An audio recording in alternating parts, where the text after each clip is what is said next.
Humura Burundi est un magazine qui sert de pont entre les Burundais en exil et ceux restés au pays à travers des informations bien fouillées concernant tous les domaines de la vie du pays. Le magazine Humura Burundi est diffusé sur le web via le site de la RPA www.rpa.bi. Humura Burundi.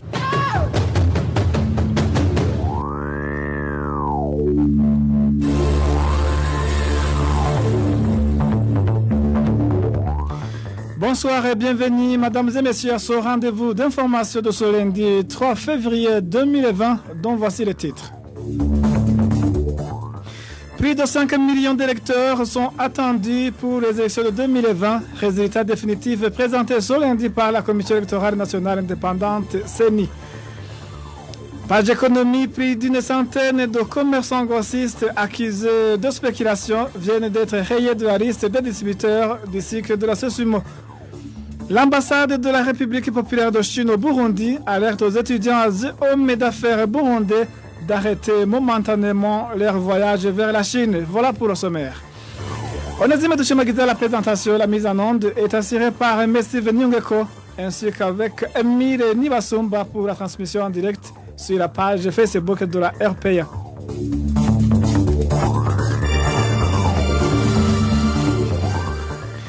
Encore une fois, bonsoir. Plus de 5 millions d'électeurs sont attendus pour les élections de 2020. Ces résultats définitifs ont été présentés par la Commission électorale nationale indépendante CENI lors d'un point de presse animé ce lundi. Le point avec Innocent Valentin Singranghab. Lors de ce point de presse qu'il a animé ce lundi matin dans les enceintes de la Commission électorale nationale indépendante CENI, le président de cette commission, Pierre-Claver Kadzihise, a donné l'effectif total et définitif des électeurs burundais qui seront appelés aux urnes lors des élections du 20 mai prochain. Après l'enrôlement partiel qui a eu lieu du 9 au 12 décembre 2019, ainsi que l'affichage des listes électorales provisoires, la CENI, après avoir collecté toutes les données, a pu établir la liste électorale définitive qui comprend un total de 5 126 351 électeurs avec 2 688 803 femmes et 2 437 548 hommes. Dans la plupart des provinces, on constate que ce sont les femmes qui sont les plus nombreuses, c'est-à-dire 2 686 593 femmes et 2 426 825 hommes. Et la diaspora, qui a un total de 12 933 personnes, comprend 2 210 femmes et 10 723 hommes. Au cours de cette rencontre avec les journalistes, Pierre-Claver Kadzihise leur a également donné rendez-vous pour ce vendredi 7 février 2020 dans un entretien avec tous les candidats aux prochaines élections présidentielles afin d'étudier ensemble les documents que comprendra chaque dossier du candidat. Nous saisissons l'opportunité de pouvoir également annoncer une réunion importante qui aura lieu ce vendredi 7 février 2020 pour pouvoir continuer la préparation des élections, parce que si on a déjà des électeurs connus, il nous faut aussi des personnes qui se font élire. Et les candidats, bien sûr, viennent des partis politiques, ils viennent également. C'est pourquoi ce vendredi, le 7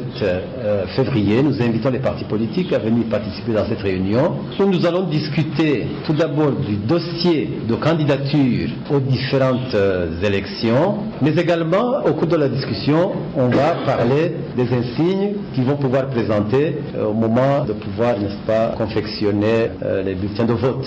D'après le calendrier qui a été annoncé par la CENI, les élections sénatoriales sont fixées pour le 20 juillet 2020 et celles des conseillers collinaires pour le 24 août de la même année. Bien, merci à toi, Innocent Valentin Singranghabo. Parlons justice à présent. Les personnes concernées par les poursuites engagées par le régime burundais, dont certains défenseurs des droits de l'homme et certains journalistes en exil, ont sorti ce dimanche 2 février une correspondance et un mémorandum pour exprimer leur opinion sur ces poursuites judiciaires. Ils font savoir qu'ils n'ont pas peur de la justice, mais qu'ils s'inscrivent en faux contre la justice burundaise, instrumentalisée par le régime de Pierre Nkurunziza. Ces défenseurs des droits humains sont convaincus que si le pouvoir en place persiste et organise cette parodie judiciaire au mépris des principes élémentaires qui caractérisent un procès équitable, Ce miracle ne sera qu'un non-événement. Suivez plutôt Maître Vitan Shimirimana.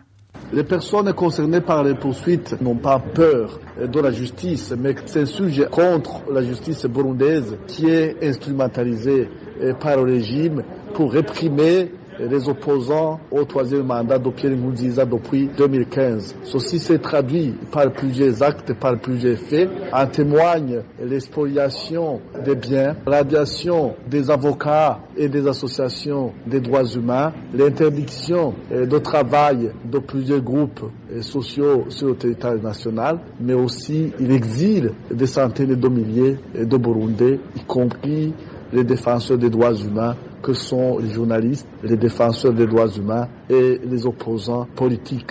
Aujourd'hui, nous leur signifions également que ces personnes ne sont pas des personnes inconnues, ce sont des personnes largement connues, que ce soit sur le plan national, mais aussi sur le plan universel, en ce que ces personnes ont fait plusieurs prestations sur le plan national et universel. Donc, il est étonnant, il est même aberrant que la justice burundaise prétende ne pas savoir la situation dans laquelle les compatriotes se trouvent, étant donné que la majorité des personnes placées sous mandat d'arrêt fantaisiste délivrées par le régime burundais sont en exil ou sont emprisonnés.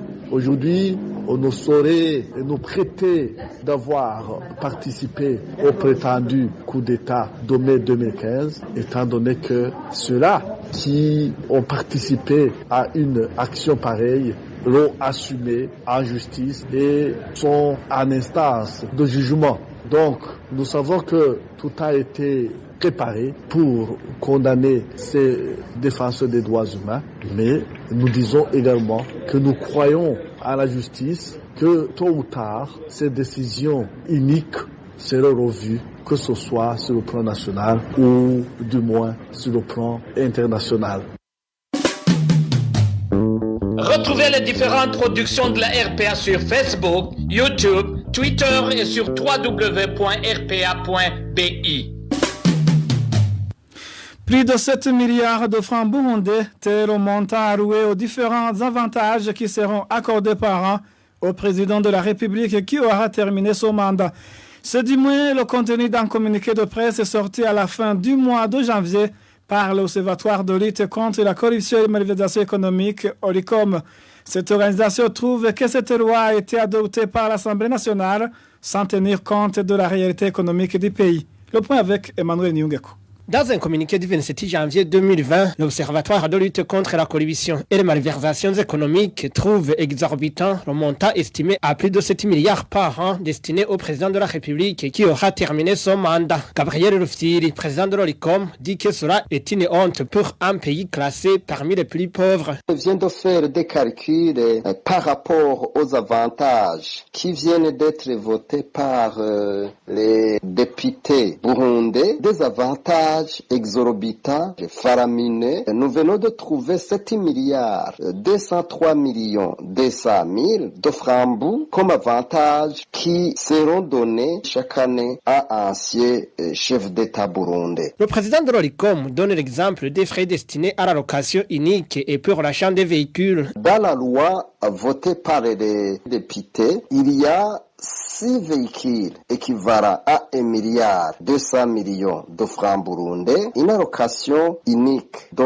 1 milliard de francs burundais, emparée au prix de 2 milliards de francs burundais, une pension mensuelle égale au traitement du vice-président de la République en exercice 2 milliards 500 millions de francs burundais. Selon l'OLICOM, l'adoption de ce projet de loi par l'Assemblée nationale n'a pas tenu compte de la situation économique du pays. Il demande aux responsables des partis politiques de se focaliser sur ce dossier pendant leur prochaine campagne électorale. Comme nous sommes en train d'avancer vers les élections, nous demandons aux politiciens politiciens de déclarer qu'ils vont réviser cette loi lorsqu'ils seront au pouvoir. Comme ça, la population verra réellement que si ces politiciens sont réellement animés de bonne foi ou ils vont réellement faire le contraire. Le projet de loi adopté le 21 janvier 2020 par l'Assemblée nationale accorde une enveloppe d'1 milliard au président de la République qui aura terminé son mandat, parallèlement aux autres avantages spéciaux qu'il bénéficiera mensuellement. Entre-temps, le Burundi est classé parmi les 4 pays les plus pauvres au monde.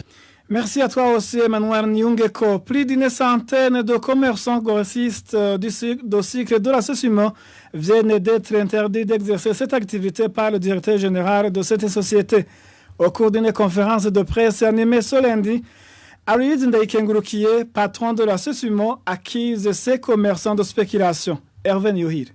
Depuis à peu près 3 semaines, il se manifeste une pénurie de cycles dans différents quartiers de la mairie de Bujumbura. Les quartiers les plus affectés sont surtout ceux du sud de la capitale économique. Dans ces quartiers, les cycles s'achètent jusqu'à 3000 francs et les commerçants ne donnent pas cette d'arrêt à n'importe qui. Ils privilégient les clients les plus fidèles. Aloïse Ndaikengurukiye, directeur général de la Sosimo, parle de la spéculation de certains commerçants. Dans une conférence animée dans l'avant-midi de ce lundi, il a révélé que la production de la Sosimo n'a jamais baissé. De surcroît, il a déclaré que certains commerçants sont rayés de la liste des vendeurs de ce produit. Nous entendons parler d'une flambée de prix inexpliquée ces derniers jours dans certains points de vente à mairie de Bujumbura. C'était aussi des prix résulteraient de la spéculation de certains vendeurs opportunistes qui cachent le sucre dans leurs entrepôts, causant ainsi la non-disponibilité de ce produit dans les boutiques alimentaires. De ce qui précède, la liste des vendeurs du sucre a été révisée selon les critères suivants. Premier critère, les clients qui ont été fidèles de janvier 2019 à janvier 2020 sont retenus. 2. Les clients qui ont abandonné le commerce du sucre depuis avril 2017 et qui réapparaissent depuis octobre 2019 suite aux rumeurs de pénurie du sucre sont rayés de la liste car ils ne sont pas de vrais commerçants de sucre. De même, il a déclaré avoir arrêté une série de mesures qui permettraient d'assurer un contrôle régulier de la commercialisation du sucre. Nous entendons parler d'une flambée de prix inexpliquée ces derniers jours dans certains points de vente à mairie de Bujumbura. C'était aussi des prix résulteraient de la spéculation de certains vendeurs opportunistes qui cachent le sucre dans leurs entrepôts, causant ainsi la non-disponibilité de ce produit dans les boutiques alimentaires. De ce qui précède, la liste des vendeurs du sucre a été révisée selon les critères suivants. Premier critère, les clients qui ont été fidèles de janvier 2019 à janvier 2020 sont retenus. 2. Les clients qui ont abandonné le commerce du sucre depuis avril 2017 et qui réapparaissent depuis octobre 2019 suite aux rumeurs de pénurie du sucre sont rayés de la liste car ils ne sont pas de vrais commerçants de sucre. Aloïse Ndaikengurukiye, directeur général de la Sosimo, demande aux administratifs à la base d'aider dans la lutte contre la fabrication des boissons prohibées fabriquées à partir de sucre. Pour lui, la fabrication de cette boisson exige une importante quantité de sucre. Cependant, selon une certaine opinion, certains commerçants vendent une quantité non moins importante de sucre en RDC, ce qui leur permettrait non seulement d'avoir de colossaux bénéfices, mais du même coup se procurer de devises.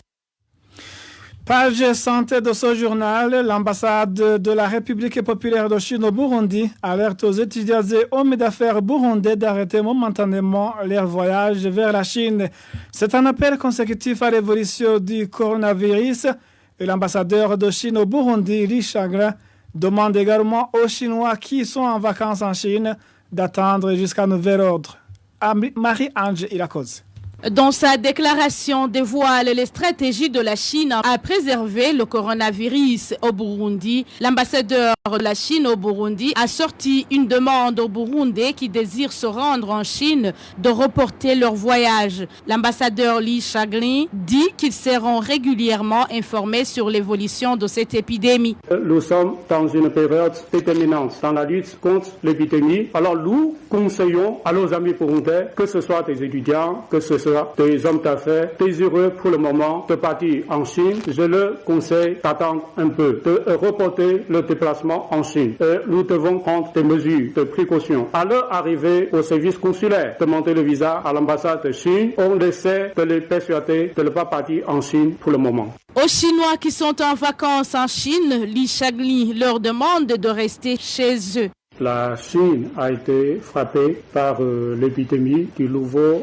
coronavirus d'une ampleur exceptionnelle. À l'heure actuelle, nous sommes dans une période cruciale dans la lutte contre l'épidémie. Au Burundi, nous sommes en étroite collaboration avec le ministère de la Santé publique, avec le ministère des Affaires étrangères et avec les services de l'aéroport. Nous avons fait aussi l'autre organisation de prévention et de contrôle du virus. Par exemple, nous avons demandé à quelques Chinois qui se trouvent en congé en Chine de ne pas rentrer au Burundi et aussi à quelques Chinois qui ont voyagé en Europe. De leur retour au Burundi, ils ont été recommandés de s'isoler chez eux pendant 14 jours. Et nous apprécions aussi des mesures qui ont été déjà prises par le ministère de la Santé publique, entre autres le renforcement du contrôle de la température des passagers à l'aéroport et aussi la disponibilité d'un hôpital de réserve à toute fin utile. Les infirmiers des différents hôpitaux de la ville de Hong Kong demandent que les frontières de la Chine soient fermées pour empêcher la propagation de cette épidémie. Ces infirmiers ont effectué une marche et manifestation devant l'hôpital King Mary, indiquant que si les frontières ne sont pas fermées, les hôpitaux seront débordés par le nombre de malades. Depuis le 31 décembre 2019 jusqu'à présent, la Chine enregistre plus de 300 personnes mortes victimes du coronavirus. Plus de 14 000 personnes contaminées selon le dernier bilan annoncé le 1er février. Recensement depuis un certain temps en Ouganda des enfants réfugiés burundais en âge de scolarité. Les résultats de ce travail permettraient aux bienfaiteurs de la diaspora burundaise d'avoir une idée pour venir en aide à ces enfants. Toutefois, quelques irrégularités sont signalées par les réfugiés dans cette opération d'identification. Balthazar Mehour. L'activité de recensement des enfants réfugiés en âge de scolarité a débuté dans les villes ougandaises. Cette initiative a également été réalisée dans le cadre des réfugiés de Nakivar au début de janvier. Capitoline Habyarimana est une des représentantes des réfugiés burundais dans le cas de Nakivar. Les inscriptions ont débuté le 29 janvier. Je n'ai pas encore l'effectif total des inscrits. Le camp est très vaste, mais il y a des gens qui sont en train de collecter les données sur les inscriptions dans tous les villages. Je pense que jusqu'à demain, j'aurai tous les détails. Toutefois, certains réfugiés dénoncent le fait qu'il y aurait des agents recensés qui leur demandent de l'argent. À cette problématique, Capitoline Habyarimana donne des éclaircissements. Évidemment, il y a des grognes, mais la situation ne se présente pas comme ils le prétendent. Il arrive que le stock de papier s'épuise et dans ce cas, on demande par exemple à deux parents d'aller faire une photocopie et sur ce bout de papier, on enregistre 20 enfants. Mais ça ne veut pas dire que tout parent paie 500 shillings. Non, payer 500 shillings, ce n'est pas du tout une condition. L'un des initiateurs du projet de scolarisation des enfants qui a requis l'anonymat explique qu'il s'observe des petits problèmes dans le cas de Nakivar. Il demande aux réfugiés de Nakivar d'être solidaires pour le bien de leurs enfants. Il précise qu'il attend que toutes les listes soient disponibles pour les remettre aux autorités habilitées. Eh bien, merci, mesdames et messieurs. C'est parti que prend fin ce journal. Excellente soirée à tous. Au revoir.